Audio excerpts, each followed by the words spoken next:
I literally feel like the camera is so close to my face. It's fine. Oh my gosh, whatever.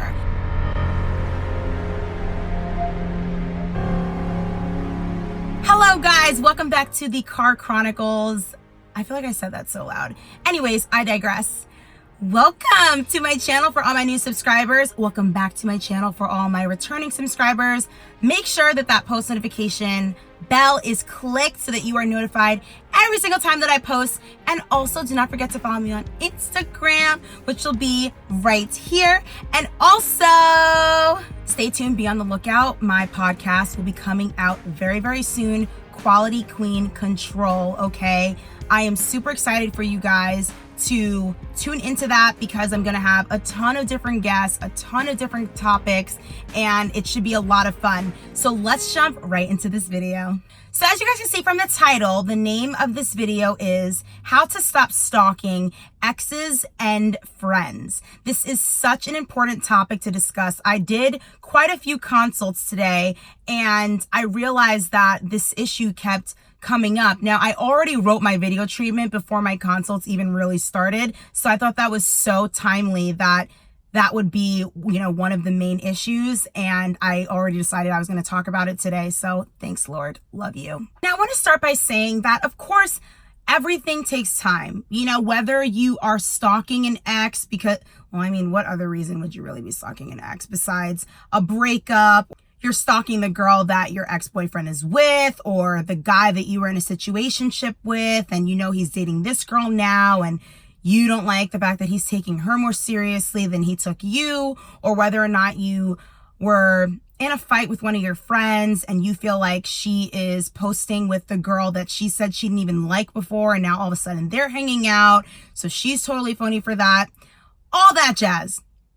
Yeah, there's a lot of healing that needs to be taken place, but the longer that you stalk and constantly present opportunities for yourself to be upset is the longer that you will stay upset, because you can't really get upset with what you're not seeing. So I think it's important, just as a rule of thumb in general, to not put ourselves in positions where we are, you know, kind of becoming the architect of our own misfortune. We are our greatest contributor to our sadness and to our agony. So let's talk about it. I would say rule of thumb number one is to block and delete the ex and the friend that you're fighting with, or friends that you're fighting with. And yes, I understand it takes an immense amount of self-control. And the thing is, actually not even so. We easily tend to block people, our exes or the person that we got in a fight with. We easily block them. But the issue now becomes unblocking them. That's where the issue begins, because a lot of the times we effortlessly will block someone, but then we unblock them. Because now we want to see, okay, well, they already know that I block them now. Now I just want to see what type of stuff they're posting. Or I want to see if they're going to look at my story now. Or I want to see if they're going to reach out to me and communicate with me. And I think a lot of the time, especially when it comes to relationships, we as women all the time want to, just for security reasons, because it really does feel good and it really does suit our ego, to kind of leave that window open just in case if they like text us or call us, like, or maybe butt dial us, like, who knows? But like, it really is true. Trust me, I've been there too, where you're just like, I don't want to block them because I kind of want the satisfaction of knowing if they're going to hit me up again. But in reality, what you're doing is you're creating an energy where you're constantly in limbo, or this, like, you have this anxiety. You're creating this anxiety for yourself of, when is this person going to hit me up? Or did they hit me up maybe before when I blocked them? Maybe I should unblock them way sooner. When in reality, 9 times out of 10, especially if it's a guy that you blocked, he never really reached out to you in the first place. Whether you blocked him for 48 hours or whether you blocked him for a month, 9 times out of 10, they did not even bother hitting you up. Because realistically, if someone really, really, really wanted to contact you and you block them, they can call you blocked. They already have your phone number. They can call you from, I mean, this might sound a little crazy, but they can call you from their work phone or a friend. Like, there are ways to contact you. They can email you, of course.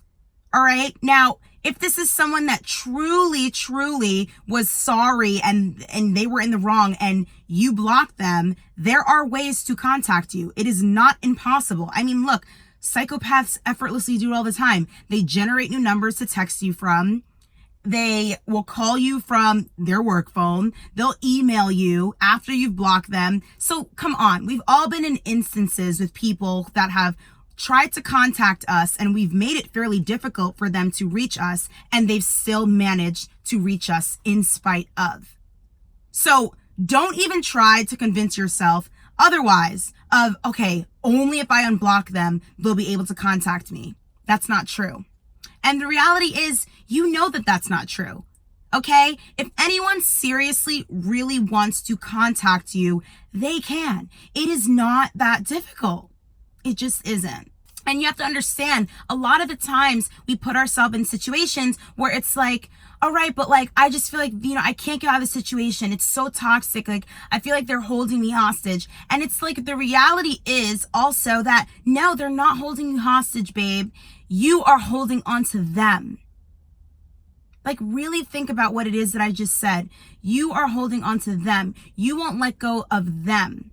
And then also, you create an energy of hyper obsessing over whether or not the person that has wronged you, whether it's an ex or a friend, is going to reach out to you to finally say sorry. And then you never get that sorry.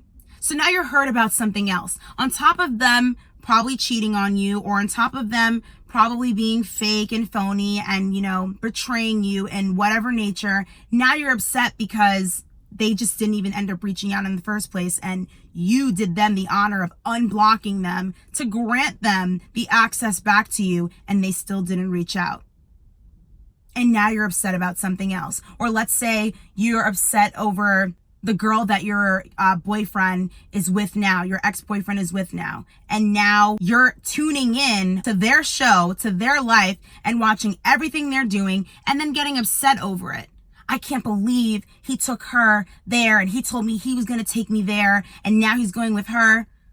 You know what I mean? If you actually think about what it is that you're doing, what you're doing is you already have an intuitive feeling of that he's progressing with this person and moving forward with this person. You're literally tuning in to give yourself context and evidence into their lives and what they're doing while they're moving on without you. And then what that does is, for a minute, it itches that scratch of, oh, okay, yes, I can finally see what they're doing. But then after, when it's done, it's like, I can't believe it. I can't believe he really is doing that. Or I can't believe she really is hanging out with her. Like, she told me that she didn't like her, and now all of a sudden they're best friends.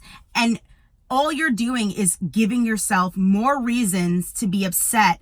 And you can't heal while you're literally tuning in to what hurt you in the first place. You just can't.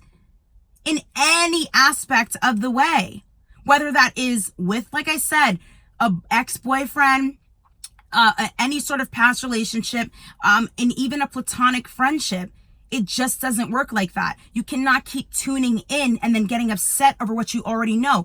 You knew that, coming out of the situation that he's seeing that girl.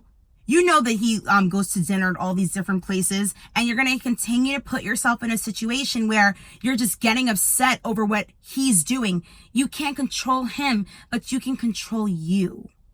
You can't control his actions. You can control yourself.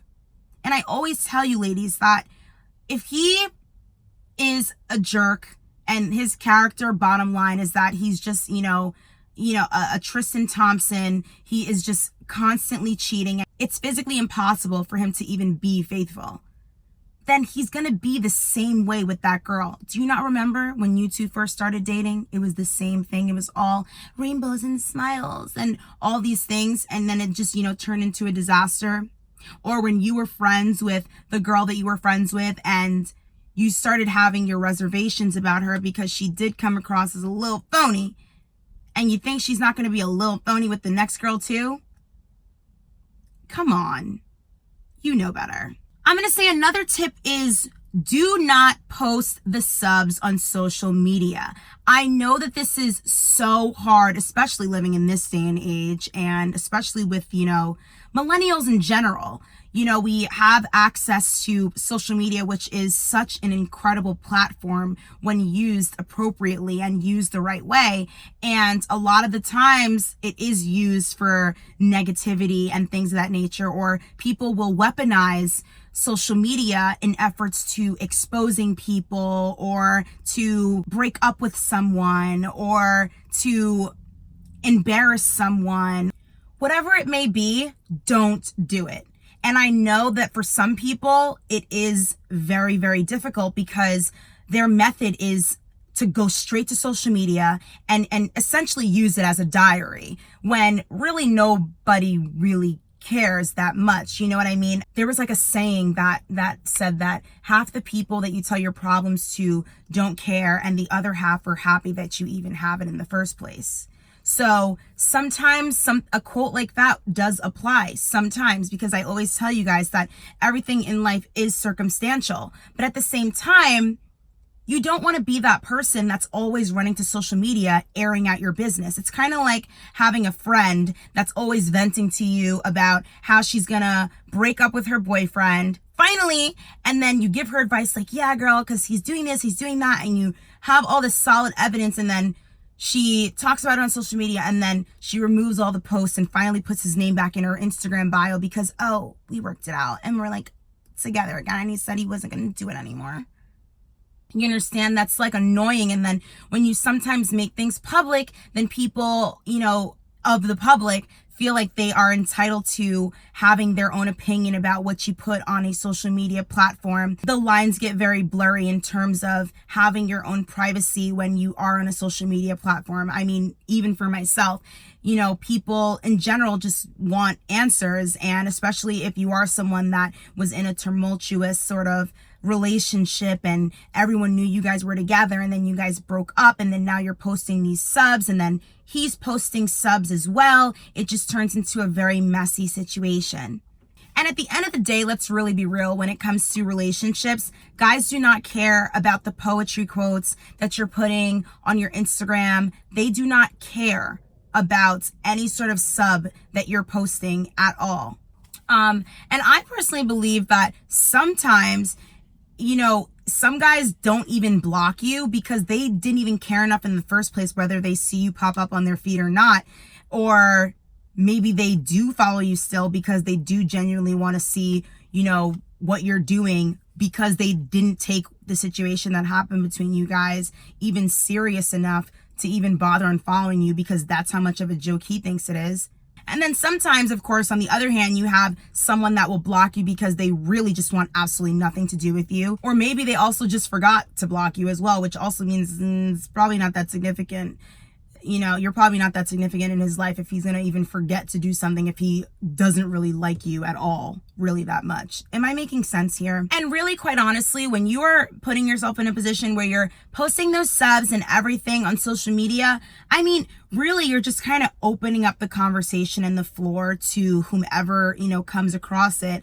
And like I said, it just becomes a very, nasty battle where you're just circling the drain and you're kind of seeing who can hurt who the most or the best by posting the most hurtful thing, or victimizing themselves in the best way, whatever it may be. It's just, and it's also very immature. You understand what I'm saying? Because people that truly care for the other person involved, or out of respect for what you and that person once had, relationship or not, relationship or friendship, you don't bring things like that onto social media and open up the floor for a public audience. It's not appropriate. And I also want to say this: do not frequent places that you know that your friend used to frequent or does frequent, or that the guy you were dating frequents, in hopes that you're going to bump into them. Like, come on. You know exactly what it is that you're doing. Like, you're always hanging out in those places or that area just in case if you end up bumping into him, so you can have one last conversation, or so that he can see you with the new girl and all that stuff. That type of mindset, I'm telling you, it's easy to want to participate in those types of things. But when you actually realize that, one, time is the one thing that not even money can buy back, and how time is so important in your life, especially the older that you become, you realize how much energy you waste on certain things, and you can't change someone's mind and you can't change certain circumstances. So instead of wasting your energy and time trying to meet, your friend, and confront her with the new girl that she's with because you want to call her out for being phony because she never liked that girl anyway, or whether or not you want to bump into your ex and the new girl that he's with, it really is virtually pointless, because what are you actually expecting the outcome to be? What is he going to do? Say, oh, glad to see you. Hey, this is my ex-girlfriend. I want to introduce you to my new girlfriend. You know, the one that I cheated on you with? Yeah, this is her. Hey, so what's going on? How's life? It's like, honestly, like, how did you expect this to go? Do you understand what I'm saying? And then even with your friend, if she's fake, she's fake. She's fake to you. She's going to be like fake to her. Like, you're not going to get a real response out of her anyway. So trying to confront someone who can't even meet you where you are, I mean, they're just, kind of set on their perspective and misunderstanding you, you won't get far. You genuinely will not get far. And again, it really is true. When you seek vengeance on someone, be prepared to dig two graves. You will lose yourself in the process. I don't care how good you think you are at, getting revenge on people. I don't care if you thrive on being vindictive and whatever the case is. You will end up losing. Everybody has their day. You do not continue to live a negative life like that and reap nothing but good things coming your way. So I want to say this in conclusion, okay? You need to focus on creating your own life of happiness and abundance. Be happy that this circumstance ended. Be happy that that guy is not in your life anymore. Be happy that that friend is not your friend anymore. Why? Why should I be happy, Asha? You don't understand what they did to me. You don't get it. No, I may not understand everything, but I can empathize for you, and I do empathize for you. But what I'm not going to do is empathize for you being the architect of your own misfortune and self-sabotaging yourself by continuing to dwell in your sorrows of, deceit and regret and all these things, because all that's going to do is keep you there. So instead, what can you do to fix that? You can anchor yourself in bettering yourself, anchor yourself spiritually, anchor yourself in self-development. That's honestly fundamentally what it all boils down to. How in life is a series of tests that will never end. But I think in life, and what life wants to teach us, is that we need to be better equipped to handle what is being thrown at us. And depending on whether we learn the first time or the second time or the third, fourth, fifth, whatever it may be, the lessons get louder, harder to deal with, and more serious, because you're not tuning in and you keep on wanting to rehash and go back over and over again into the past when you should not be doing that. Let the trash take out itself. Let people walk out of your life when they are wrong for you and deal with it on your own. Don't try to go back, talk to them one more time. Never let a man tell you he doesn't want you more than once, and never let a fake friend get in your good graces after they showed you who they really were. Believe them.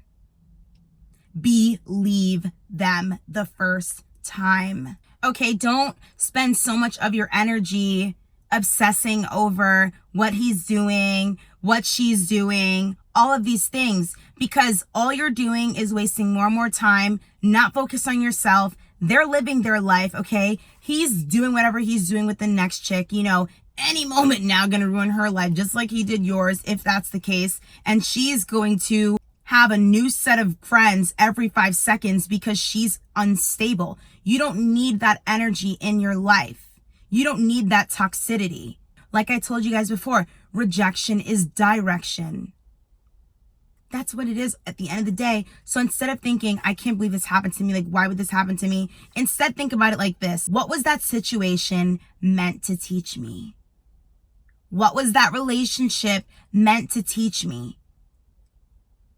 And then you having that sort of positive spin on it is going to enable you to start being wiser in your decisions. Now you know, okay, those are the things I don't want in a relationship. Now you know, okay, those are the things that I can identify in a fake friend that I don't want around me. I don't always want to have to worry about who's talking behind my back and she's allegedly supposed to be my best friend. I don't want to have to worry about that guy anymore, you know, always getting nudes from a girl and then telling me I can only control what goes out of my phone. I can't control what's coming in it. Sir, you can. You can shut it down. And you're not, because everything is a two-way street, okay? And if you're constantly receiving nudes and girls, you know, sexting you all the time, you're really going to play victim here and say, I can't control what comes into my phone. I can only control what's going out of it. It's like, how would someone feel comfortable enough to randomly send you nudes? We're in a whole entire relationship. Like, are you okay? Are you well? Like, you're not. Like, get checked out. You understand what I'm saying? So that's why I say be very careful when it comes to breaking your own heart. And I know that it's not easy. It's not easy to not hop on that Finsta account, okay, and go see what the next chick is doing. I know it's not easy in any way.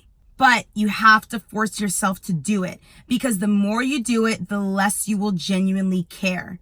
Because once you scratch the itch, like I said, and you tune in and you see what's going on, you don't leave happy. You're not like, oh, I'm so glad I saw that. Oh, yes, now I know where they're at. I feel so good now. No, after you scratch that itch, you're now upset. Now you're thinking about all the, you know, the happy times that he's having with this other person. Now you're thinking about your friend, you know, now posting pictures with this other girl, and it used to be just, you know, you and her. You understand? So I say all that to say this in conclusion. Let all of that stuff go. Let all of that toxicity go. Start now, one day at a time. Okay, maybe you log on your Finsta 6 times a day, you know, bring it down to 3, bring it down halfway, and really start to train your mind and say, you know what? I let this go. I forgive myself for having this experience. I forgive myself for not acknowledging my own gut, for betraying myself and not trusting myself enough to walk away when I knew that something was wrong with this friendship, with this relationship. I forgive me. Okay? And really actually start to repeat that to yourself, because the hardest person to forgive is ourselves. The hardest betrayal that we will ever experience is our betrayal to ourselves, because it's way easier to forgive someone else than ourselves. And I want you guys to understand that you can still be a mess, okay, and still strive for perfection at the same time. And I heard this, you know, sort of ideology from Lisa Nichols, who I absolutely love. And I think that is such a profound thing, because a lot of the times we feel like we can't start something or, you know, put an ending to someone because we're just not ready yet. And we want to start that project. We want to let that person go. We want to let that friend go when we have everything together. Then we could drop that person and really stunt on them. But it's like, no, you can still be heartbroken over it and still strive to do better and to make sure that that situation never happens to you again. It's very possible. Okay, angels, so that is the end of this video. Thank you so much for hanging out with me. Do not forget that we are on the road to 100K, baby. Okay, we're shooting straight there, straight for our plaque. We can do it. If you like what I said in this video, be sure to like this video, okay? And also share it with your friends, your cousins, your coworkers, whoever you feel like needs to hear this message. Share it with them. And with that being said, I love you and God loves you, and I will see you beautiful angels in my next video. Mwah.